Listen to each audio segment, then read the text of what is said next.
Welcome ladies and gentlemen, my name is Max and you're watching Gamma Company Gaming. Now, I've been a gamer for just about as long as I can remember. My house is chock full of old Mega Drive or Genesis cartridges, stacks of PS1 and PS2 discs, and shelves of old PC games. The ones that came in huge boxes that were a bastard to store, although relatively easy to stack, and yet contained smaller CD cases than we know today. Why was this? Well, the same reason a lot of pointless and impractical things exist. Because of marketing. You see, back when I was nothing more than an impressionable, barely sentient sales demographic, and before the advent of universally accessible internet review content, gamers used to base their purchases solely on brand recognition, word of mouth, and sometimes just eye-catching box art. Aside from the limited number of reviews found in gaming magazines at the time, there was practically no one to advise us on what we should or shouldn't buy. Gaming as a culture had yet to blossom into the mainstream way of life it's rapidly becoming today, so you paid your money, and you took your chances. Now I personally would buy any game on the shelf that A, had interesting cover art, or B, was a Star Wars game, because I'm essentially a nerd, and that's just how I rolled circa 1998.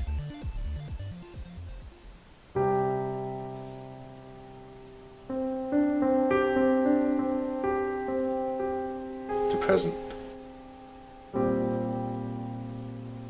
And taking a look back over my prepubescent purchases, I've realised one thing. Apparently, I had really good taste. Actually, that's a lie. I had no taste. Whatsoever. None. If a game had the LucasArts logo on it, or failing that at least looked interesting, then it was as good as sold. There was practically no thought process involved. As a kid, I was an advertising executive's wet dream. No. It doesn't sound less creepy written down. What in the Of course, nowadays we have both impartial and unimpartial reviews available within nanoseconds of a release. Couple this with the development of 15 or so years worth of cynicism and a healthy paranoid fear of several trusted developers of my youth, and I'd like to think that nowadays I've become somewhat more of a discerning consumer.